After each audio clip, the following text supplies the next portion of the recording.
Paris Olympic के इस खास बुलेटिन में आप सभी का एक बार फिर से स्वागत है। सबसे पहले एक नजर डालते हैं रिजल्ट्स पर।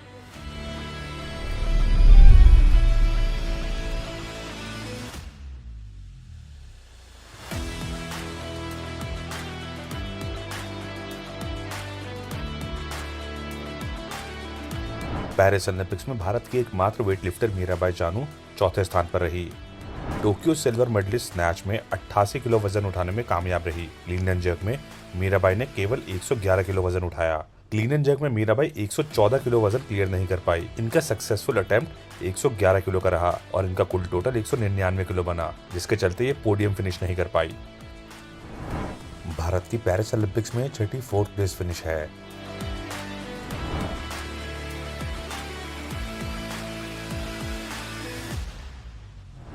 भारतीय रेसलर विनेश फोगाट को वुमेन्स 50 केजी फ्रीस्टाइल रेसलिंग के फाइनल से पहले डिस्क्वालीफाई कर दिया गया। विनेश गोल्ड मेडल मुकाबले के लिए तैयार थी, लेकिन उनका वेट 100 ग्राम ज्यादा था। विनेश ने मंगलवार को वेट दिया था, लेकिन रूल्स के मुताबिक मुकाबले से पहले हर दिन सुबह वेट देना होता है। विनेश का वेट ज्यादा था और इस वजह से उन्हें पार्टिसिपेट नहीं करने दिया। सोर्सेज के मुताबिक ऑनरेबल प्राइम मिनिस्टर ने भी आईओए प्रेसिडेंट पीटी उषा से इस मामले में पूरे सपोर्ट करने की बात कही।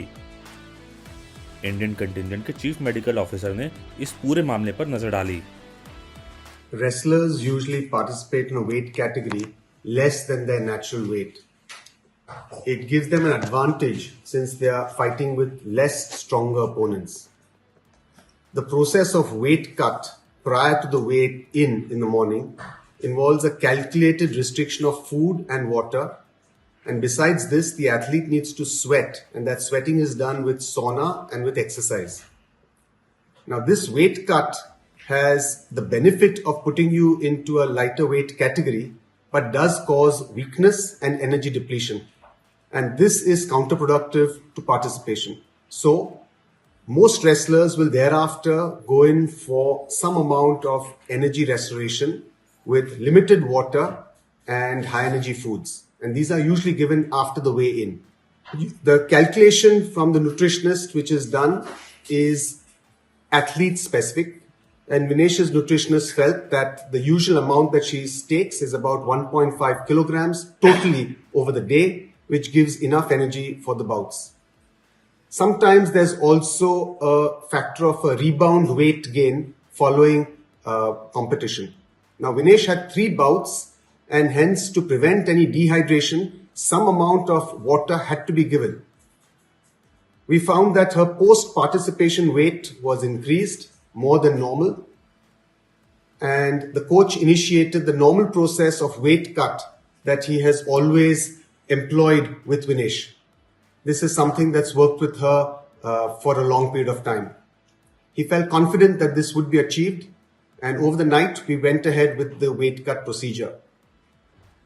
However, in the morning we found that despite all of our efforts, her weight was 100 grams over her 50 kilogram weight category, and hence she was disqualified.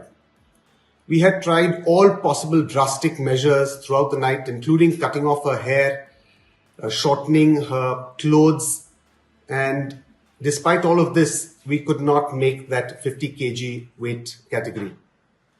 Following disqualification as a precautionary measure, Vinesh was administered some intravenous fluids just to prevent dehydration. And typically we get a few blood tests done just to make sure that everything is normal.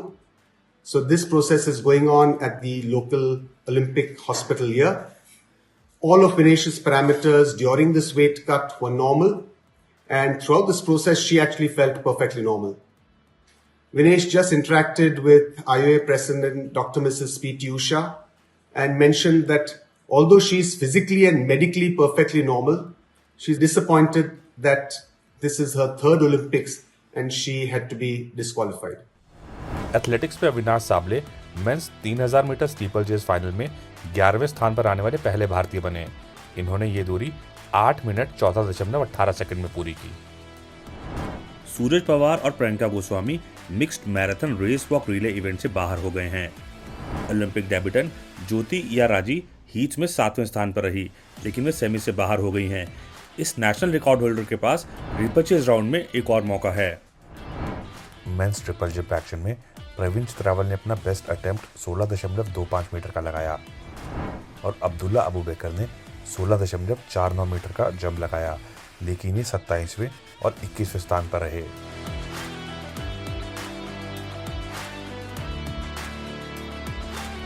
Mains high jump qualification में Sarvesh Kushare 2.20 metre height के साथ qualification round में 25वें स्थान पर रहे। Women's javelin throw में अन्नू रानी final में नहीं पहुंच पाई। इनका थ्रो 55.81 मीटर रहा और वे 16 में से 15वें स्थान पर रही। Women's freestyle 53 KG wrestling में अंतिम पंगाल को ज़ेनेब येटगिल ने हरा दिया। टेबल टेनिस में इंडियन वुमेन्स टीम को जर्मनी से क्वार्टर फाइनल में हार का सामना करना पड़ा, जिससे इंडियन टेबल टेनिस टीम का पेरिस में अभियान समाप्त हो गया। वुमेन गोल्फर्स अदिति अशोक और दीक्षा डागर ने संतोषजनक शुरुआत की। राउंड 1 के बाद दीक्षा 7वें और अदिति टाइड 12th हैं। आइए एक नजर डालें मिलिट टैली पर।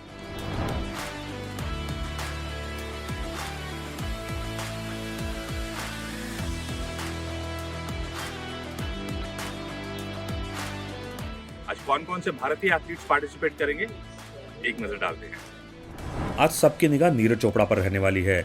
रेनिंग चैंपियन ने मेंस जैवलिन थ्रो के फाइनल में शानदार शुरुआत की। Reigning world champion Neeraj men's javelin throw final में 8वें नंबर से शुरुआत करेंगे।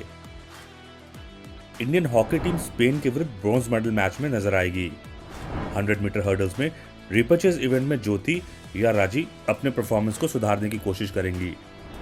रेसलिंग कंपटीशन में एकमात्र मेल अमन सहरावत 57 किलोग्राम के प्री क्वार्टर्स में दिखेंगे।